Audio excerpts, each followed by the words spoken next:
అండి అందరూ బాగున్నారు. నేనైతే చాలా బాగున్నాను. ఈరోజైతే నేను ఇంట్లో ఎగ్ కర్రీ చేశానండి. నా ప్రాసెస్లో నేను ఎగ్ కర్రీ ఎలా చేస్తున్నానో చూపిస్తున్నాను చూసండి.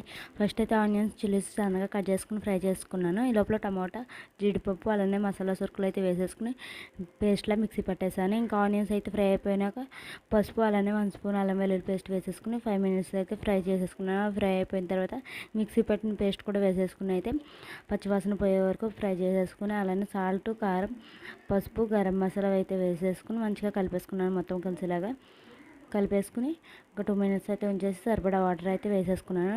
వాటర్ మరిగేటప్పుడు అయితే ఎగ్స్ అయితే కొట్టేసుకున్నానండి. ఎగ్స్ కొట్టేసుకుని అందులో వేసేసుకున్నాను. ఎగ్స్ కదపకుండా అలానే ఉంచేసి అయితే మూత పెట్టేశాను. ఇలా వండితే చాలా టేస్టీగా బాగుంటుంది. ఒకసారి మీరు కూడా ట్రై చేసేయండి. అలానే వీడియోకి మట్టుకి లైక్ వేసుకోవడం మర్చిపోకండి. ఇవ్వండి ఇదే విధంగా అయితే ఎగ్ అయితే కదపకుండా ఉంచితే ఇలానే ఉంటుంది, ముక్కలు కాకుండా ఎగ్ పలంగా ఉంటుంది. అలానే కర్రీ కూడా